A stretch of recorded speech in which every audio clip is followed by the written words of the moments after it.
Geraldo, Maia of Pink Farms, Niko Kurumaa of Netled, and moderating this session we have Sepehr, Archard of IGROW News. Welcome everyone.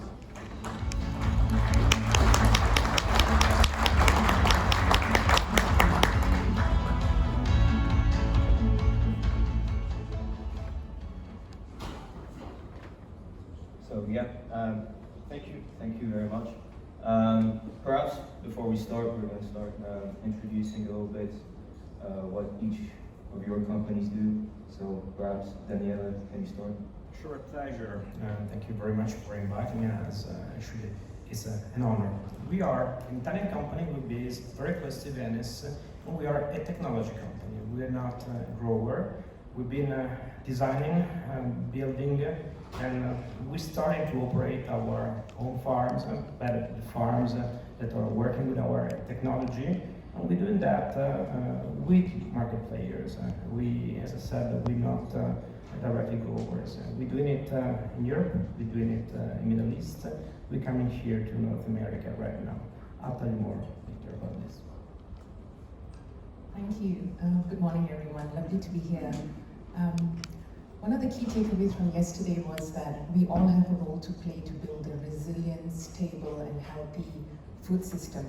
I'm very glad to be here. I'm Desan from BOOMGROW Farms. BOOMGROW is based out of Kuala Lumpur, Malaysia. We have presence in 2 countries, Malaysia as well as Philippines. Currently, we grow in repurposed shipping containers, modular plug-and-play farms. So we have 2 business models. We own and operate our own farms. We also provide licensing systems to farmers interested in growing our farms and to meet our demand for pesticide-free produce. Thank you. Yeah, great to be here. My name is Geraldo. I'm the COO and founder, one of the founders of Pink Farms. Pink Farms is a technology, not a technology provider itself, but we do provide for our own farms, so we do implement our own farms. We are based in São Paulo, Brazil. We are expanding. We have the second farm starting operation at the end of the year. We are going to be just a little over 1 million pounds per year in greens, and we expect later in 2024 to have at least 3 more projects to triple that number. So yeah, we're the biggest in Brazil. We expect to expand to other places in Latin America in the coming years also.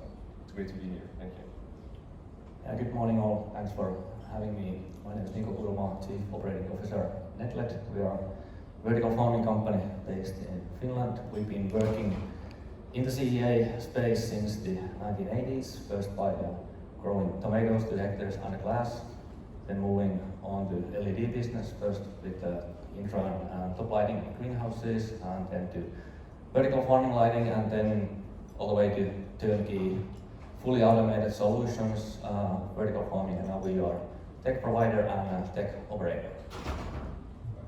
Fantastic. Well, I'm Sepehr. I'm the CEO of IGROW News. We're a media talking about the new technologies in agriculture and historically controlled environment agriculture. So yeah, to start the session, obviously you've talked about you're from different countries and different regions as well that have their own set of challenges and they are striving to resolve this food security challenge as well. So how do you think we can integrate CEA into these local supply chain and reduce the food imports for certain countries? I tell you that, first of all, I don't want to repeat what other speakers yesterday have been explaining much better than me. All the elephants in the room, they've been addressed, all the key words. I mean, I couldn't agree with them more. I mean, it's all about technology in the first place. So, in my personal view, if you want to make this new agriculture scalable and accessible, and also able to fulfill needs that you might find in countries where agriculture does exist.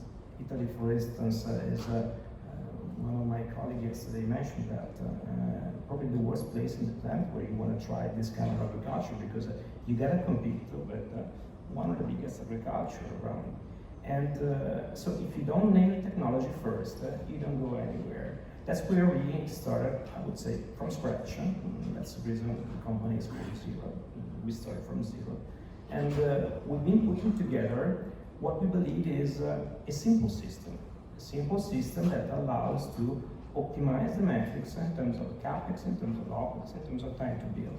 If you can rely on a simple technology, which is also scalable without the complexity of identifying super skilled workers around the planet, then you might have a tool that you can use to, I don't want to say compete with conventional agriculture, but to build something also in countries where agriculture does exist. I will tell you later maybe that I think the real application of these technologies stretches far beyond leafy greens. You don't want to compete on leafy greens in economies where they're very accessible. So Southeast Asia broadly is geopolitically quite diverse, but there are commonalities as well. And one of the key issues or challenges obviously is the change in environment. We have countries with typhoons, flood, drought, very severe climate changes. And we also have transboundary haze due to the fire burning of forests.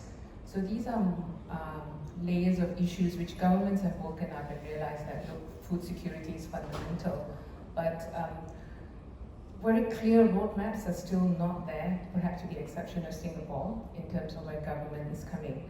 But for us, what we see is that traditional agriculture is really suffering because of this inability to provide essentially consistent supply. And that's where CEA and we as a company have in a way benefited, because we are able to provide to the consumer, to largely restaurants and hotels where we penetrated very quickly, consistent, fresh, stable supply year-round with stable prices as well, because price fluctuation is another major thing that the traditional farming industry struggles with.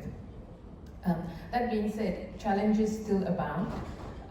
We are still seen in most of these countries as a newer, early, perhaps even peripheral industry to the large traditional farming, and they're also, the large traditional farmers are also major water blocks, so there's a lot of focus and funding on that sort of traditional farming. So the key challenge is, how does CEA get a seat on the table, including certification? That will be fundamental, because currently when we go to market, we really tell our consumers, you know, when you are weeding your grocery cart, think of the planet and think of your families. But the reality is consumers have really very short time to make a decision on this product that's competing in the market. And what we need is very clear labeling in terms of, we have good agricultural practice label, but so does everyone else. We need pesticide-free labels. And that's a very major thing in Southeast Asia as well, because of unsavory practices in traditional farming. The consumer demands for this, but they're really not aware of where we stand in terms of the value proposition. So we've had to spend more time educating consumers in that sense. So I would say one key challenge is to get a seat on the table to really sit and talk to governments in terms of roadmaps of food security, for standards, and that will also help in many other ways in terms of reaching multi-stakeholders. Yeah, just adding to what you said, specifically for Brazil, I think one of the biggest problems in terms of the controlled environment agriculture system is that we think only for premium produce. So, okay, that's part of the market. So if you want to sell edible flowers, microgreens, anything in between that can be a high value crop, that's good. You need to start with that and then dominate that market. But then later you're going to have just a small revenue or in a niche market. So what we are looking to, in terms of Brazil, almost 30% of the GDP in Brazil is agriculture. We are exporting food to supply to almost 1 billion people to eat. So it's a very large market. But when we look to what are the next steps for adoption in terms of vertical farms, for example. So one of the things is price.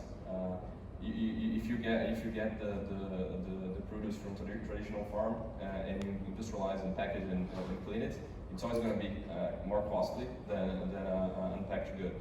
But if you look to vertical farms, I do believe that you can produce cheaper because you are removing a lot of process, you're increasing a lot the yield, and you can try to bridge that gap from unpacked goods to ready to eat from traditional farms.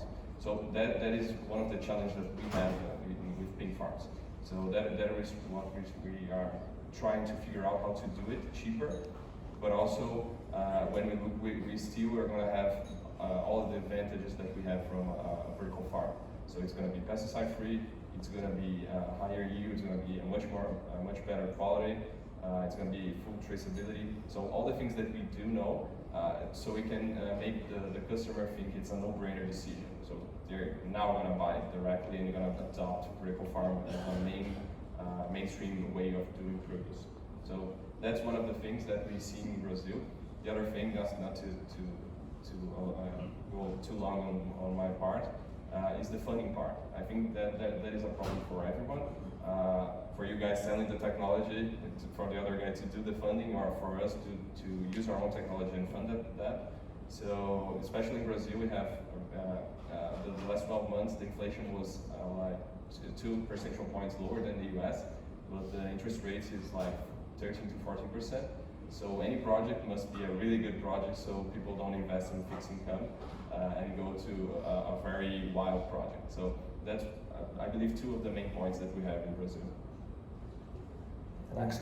Great points made by my colleagues here. I could add something about the ecosystem.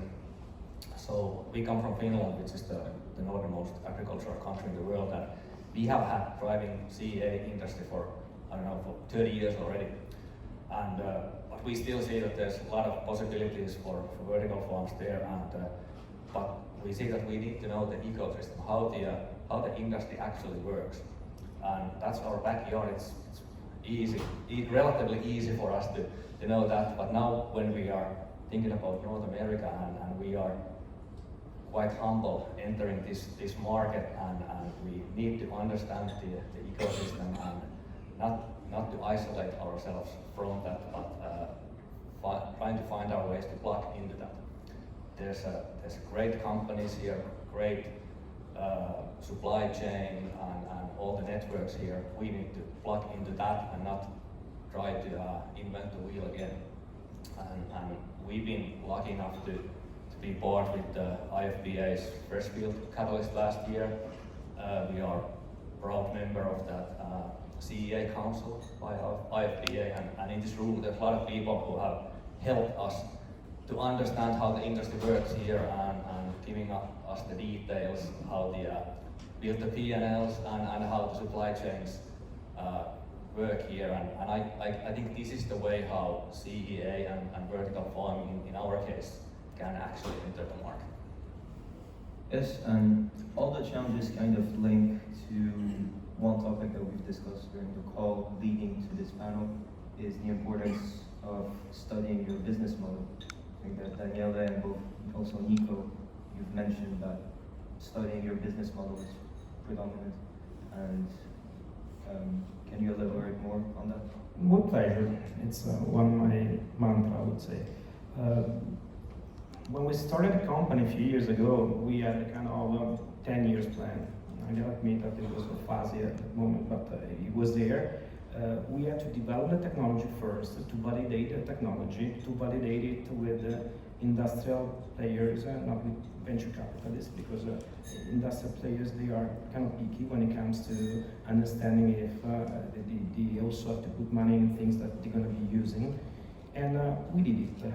We did it. The metrics are working. Let's say that we ended up with a tool. Our technology for us represents an enabling tool. And we have to think about how to move to the final step of our plan, which is licensing the technology to others. And if you want to say this technology works, you got to be willing to invest to prove it on industrial scale. Proving it at lab scale doesn't work. So we have been picking up a few projects in Italy, in Middle East, where it's very hot, where it's very cold, North America. And we decided that we would build our flagship projects. And that's what we're doing right now. We are in the second moment of our development. And I would say that the only thing that we're not willing to do is taking the market risk when it comes to offtake. Because if you want to be a grower, you pick up your region, you put your marketing dollars into that, and you grow the business. If you are a technology company, whether you build farms in the desert, also in North America, in Italy, you are not in a position to control the market. So you want to partner with retailers, partner with off-takers. We basically take care of the technology. This is what we believe we're good in doing. And we put in the JVs, we build country by country, players able to cover the market channels. Let me give you an example. In Saudi Arabia, for instance, we partner with a retailer, which is 33% partner in the JV, and the third partner together with us is a Japanese corporation called Mitsui, which is also among our investors. So we always take away the market risk. Our only commitment is to prove the technology works. Yield is on me, the market is on our partner. Yeah, thanks, Sepehr. Thanks, Daniele. Yeah, let me add on that. So, yeah, like you said earlier, that the technology is still the base, like there's no CEA without the technology, but now, in many cases, the technology is starting to be commercially proven, so now it's all about the business cases. So we have always been a big believer in financial models and P&Ls. That's the starting point for every project, but especially now there's been a lot of talks about the investments made earlier and how is the community reacting to vertical farming at the moment, and I guess we all know that it's not a really good moment today, but anyways, we see that the business model and how to build this project and project-based financing is the key to actually facilitate these projects in the future, and we actually just got introduced a state loan by the state of Finland to actually boost the investment in CEA space. So this is actually something that I'm really looking forward to introducing to stakeholders here in this country. It's a time of reflection in terms of business model as an industry, and for us as a company, what we get from financial institutions is, are you agriculture, are you technology? And the reality is the enormity and the complexity of what we're trying to do is to build narratives from engineering, plant science, biology, and make it work together. Yes, it's proven, yes, it's working, but where do we go from here? And I think that's the fundamental question.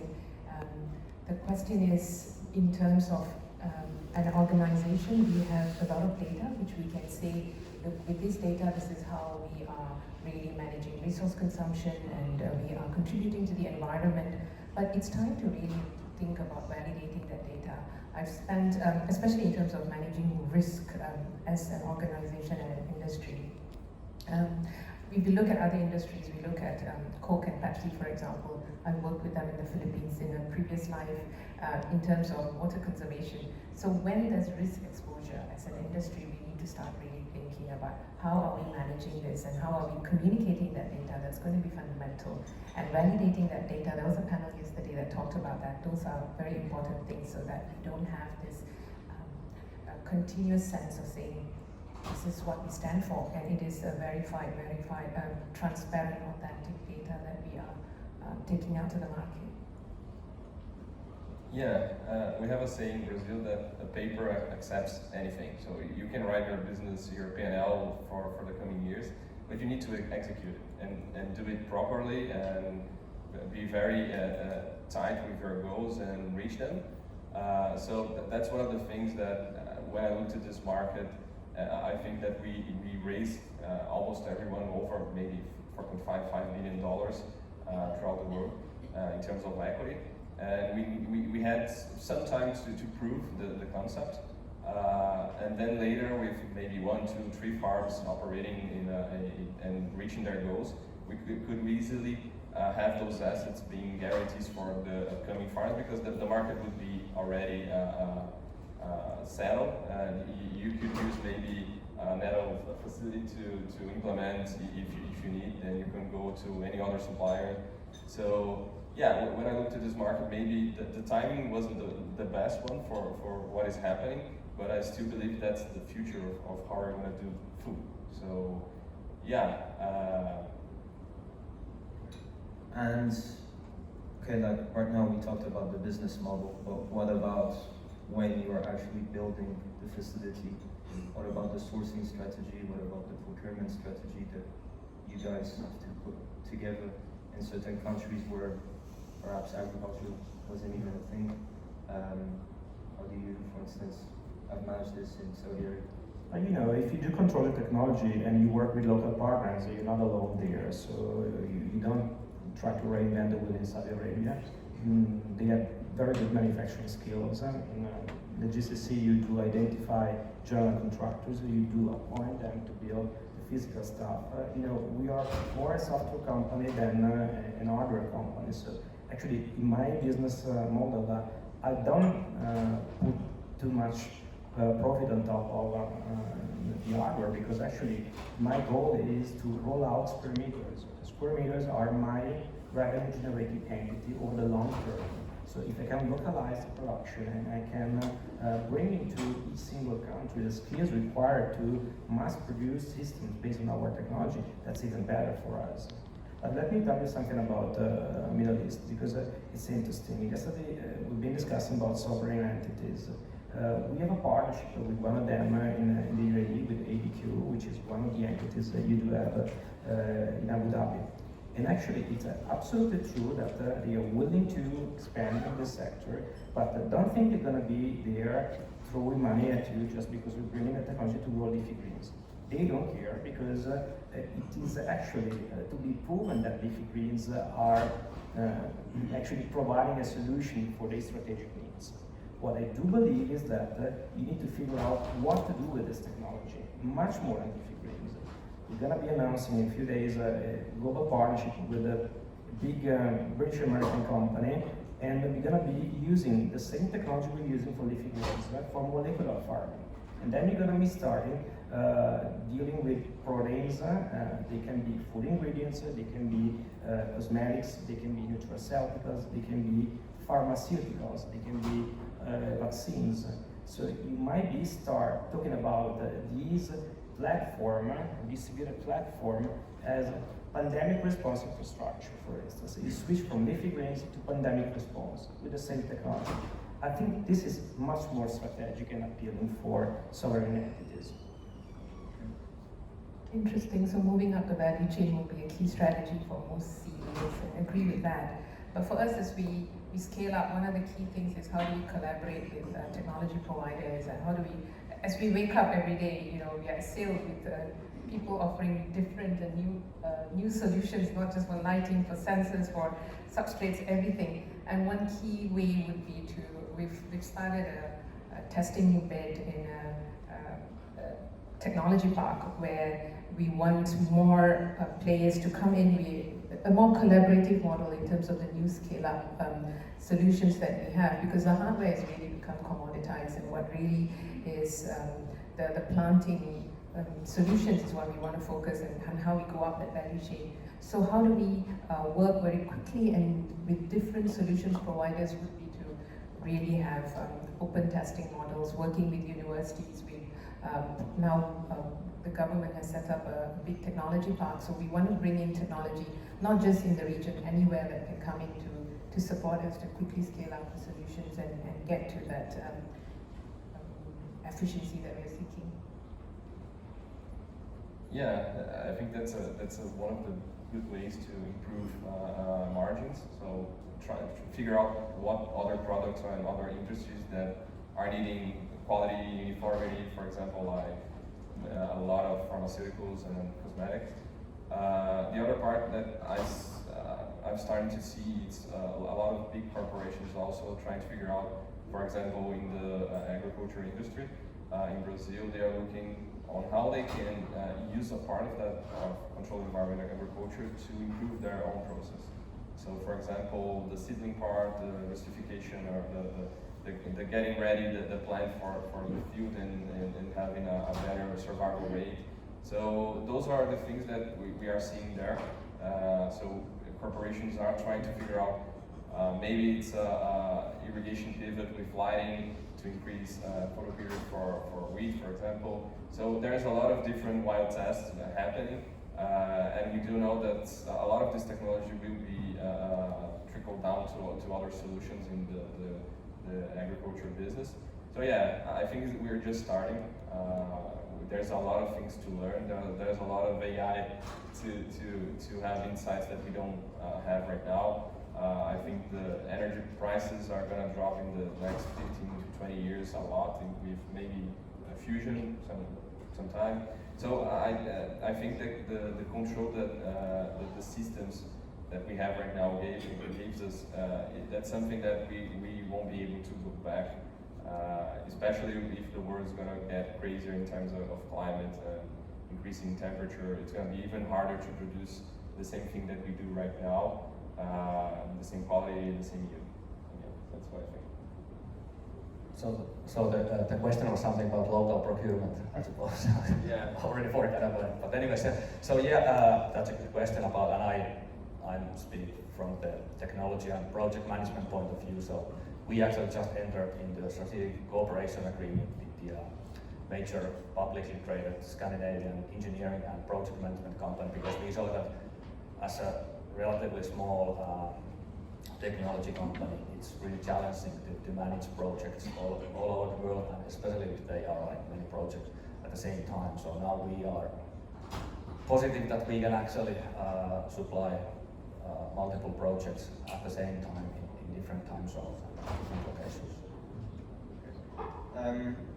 There was one perhaps topic that we haven't really covered, is also in all these emerging markets, there is an important part of the population that looks at as food as fuel, that doesn't care whether it's fresh, whether it comes from your local green, whether it's nutritious. They look at food because they need it and they need it to survive. So do you think that education can play a role in having people adopting CA produce, or do you think that it's more about bringing the costs down and make it affordable? I think that if you keep on discussing about leafy greens, you can put it the way you want, but you're not changing the planet with leafy greens. And actually, they are a starting point. My view is that you don't want to build a culture. You want to provide a platform which can be used in multiple ways and become a kind of strategic infrastructure. So you can grow leafy greens, you can grow strawberries, you can also make them affordable, but you will never change the country with them. You can do that if you add other vertical application on the same platform. You do plant nurseries like we discussed yesterday. You do other things. I'm more interested in investing in the technology platform, bringing in other skills. Right now we are factoring synthetic biology, genetics, and then you unleash the potential for these technology to extend their reach far beyond leafy greens. That's what I think, at least. I have a slightly different perspective because I feel that the world needs to eat more vegetables. We do need carbs, and that the traditional agriculture can cover that. And but quality produce, food, access to food is a matter of class, history, everything, economy.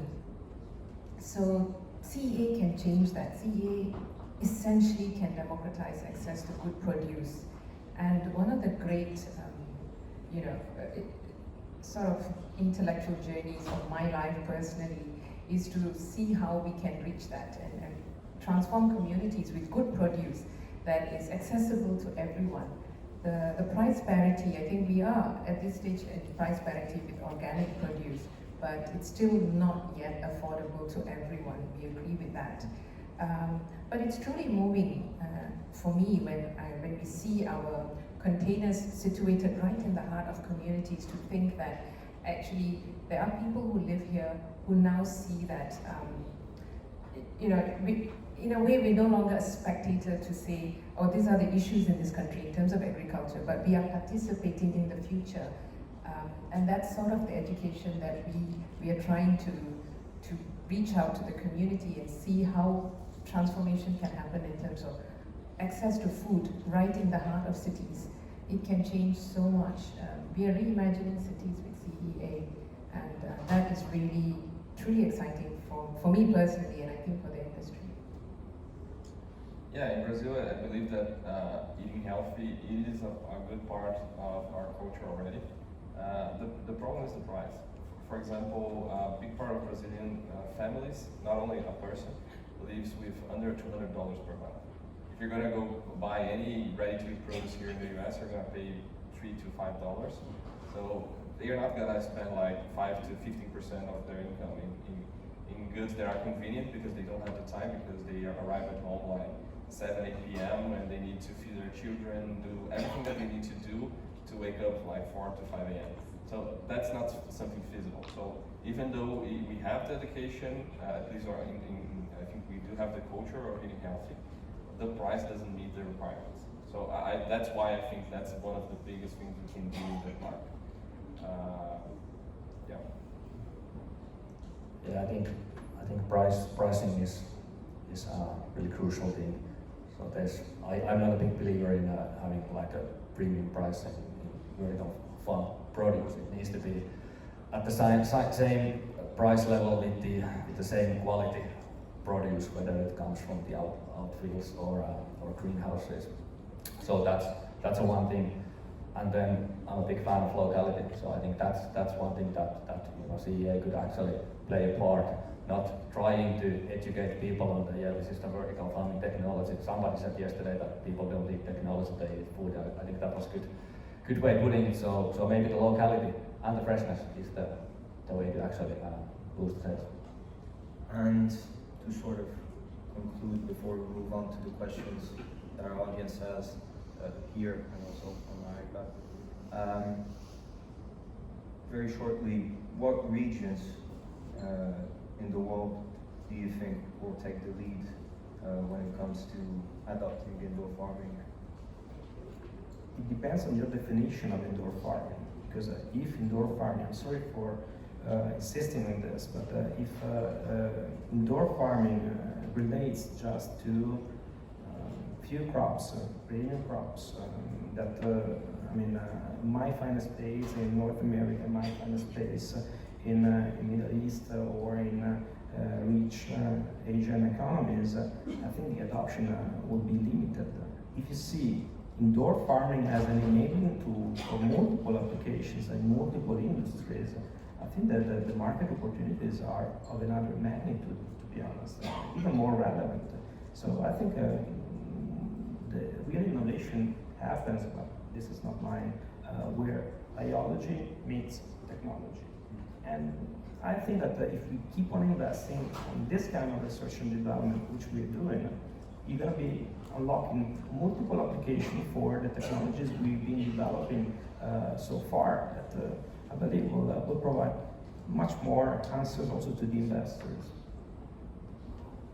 Yeah, I would say we have been region agnostic in a sense because we built very modular farms that essentially plug and play, and the way we see it, where there's a demand, we can plug in and continue to put in more farms. So it's more based, I do agree, it's more based on industry needs, where the industry needs us and where the demands are, we will very quickly scale there. Yeah, I think the answer is wherever the population adopts it very quickly.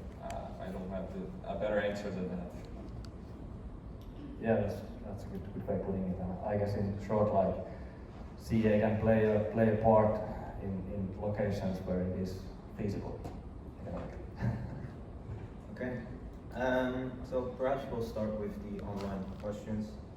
There's one. How does the panel see the development potential of CEA in Asia, especially Indonesia? In Indonesia. There's a lot of room to grow for CEA in Asia. But the challenge is to see Asia as a homogeneous one unit because it is quite different what Philippines needs and what Indonesia needs. Although they sound very similar in terms of climate, it's quite distinct and different. And it's not just in terms of the food that they eat, but it's also in terms of pricing, in terms of consumer demand, in terms of where the market is heading to. So definitely Malaysia, Indonesia has some similarity because even to get talent, a lot of our talent in agri come from palm oil.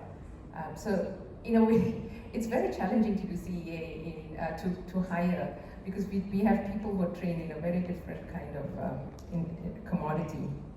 But that also makes it quite exciting in that sense that the young people want to come into the industry, they see it as a job opportunity. In terms of market, I would say it's growing and there's lots of potential, but it doesn't, again, governments need to get their act together. They talk about food security, they talk about access, but there's no real clear roadmap. So there are some challenges as well. Anyone wants to add something? No? So hope that answers your question. Moving on in person, does anyone has questions? No?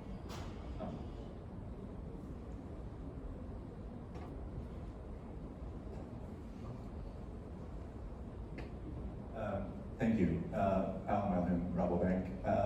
Question for you, in your respective countries where you operate, can you name the single most important factor that makes CEA orientations or gives it the comparative advantage over other forms of production? So if you name the single most important one in your respective regions or countries. I tell you, we build technology in Italy. We try to use it in Italy first because it's a worst case scenario. So actually, advantages compared to conventional agriculture, they are all the classical ones, and the retailers, I gotta tell you, they love, if you're talking about simple leafy greens, the shelf life, they love the freshness, they love it. Honestly, we are using Italy as a training field, a playground to test models, to test applications, which we are exporting to other countries where CA makes more sense. If I need to give an advice to other investors, I wouldn't invest in vertical farms in Italy. That's my honest opinion. Well, I would say the key word in Asia, fresh local, yes, but it's really pesticide free.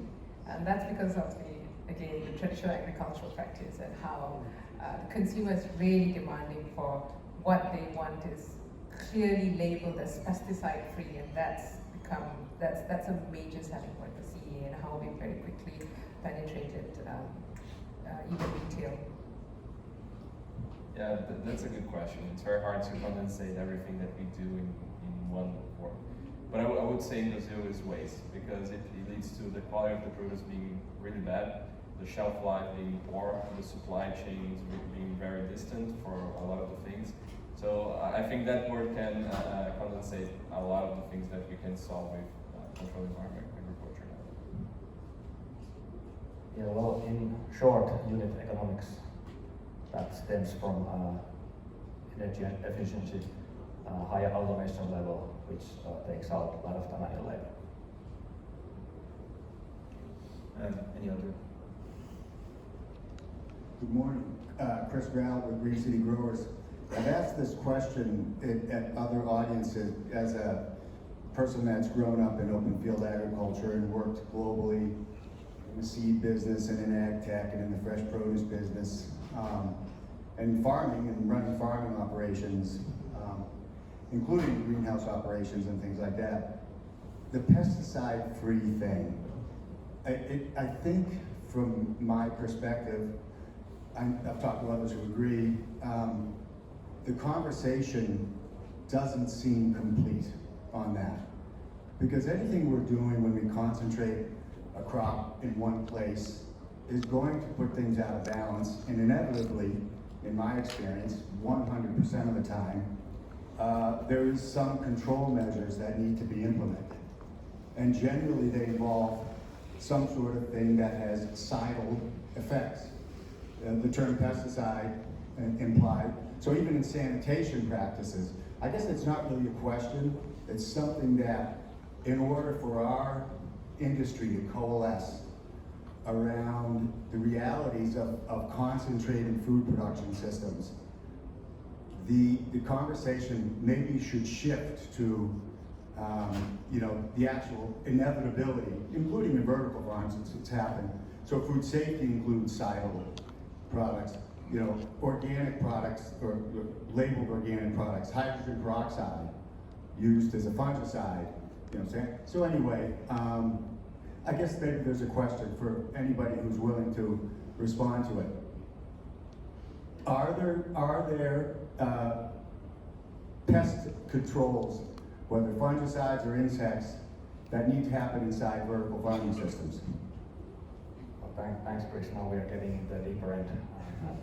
Yeah, I think that's a really good discussion to have, and we have always been open about it. Like, vertical farms are not risk-free of pesticides or this kind of events. So there must be a lot of preventing measures to be done, but there is always a risk that something can happen, and that's, Chris, I know you come from the industry and you've been working with different kind of operations, and you understand that it's not like isolated from what is happening outside. And maybe also adding that you're totally right. You need to have measures in place. What you can do working with the technology is to try to take away additional risks. For instance, what we've been trying to develop since the beginning was a solid phase system. So we don't use peat, we don't use rock wool, we grow aeroponically on gel used as a substrate, which is absolutely easier than peat to control in terms of contamination. So you reduce the potential risk also by acting on the technology itself. But you're totally right. You need to have a strategy. Yeah, and in vertical farms you can actually reduce the risk significantly because it is a closed environment, and if you have standard operating procedures, that does the deal, and also what kind of growing inputs you are using. You need to use trusted partners and not use cuttings, for example, grow from the seeds, so you keep your operation safe. Yeah, I think there's a question. Good morning. Can you hear me? Yes. I'm Techni from University of Maryland Eastern Shore. So I had a question about the Southeast Asian markets. You look at the consumption of vegetables in these populations, and they're like completely different from what's being consumed in, say, for example, the United States. Just the diversity in leafy greens and other vegetables. Just the gourds, bottle gourds, bitter gourds. So my question is, have you tried different kinds of vegetables that are in demand for the local population? Yeah, great question. I think it's when we started, we only grew, sort of salad-y lettuce and things like that, and kale. But obviously now we have a nice mix. We still grow the pak choys and the local varieties. So we're really demand-driven in terms of where the consumer wants us to go. So, and the system can meet all types of leafy greens.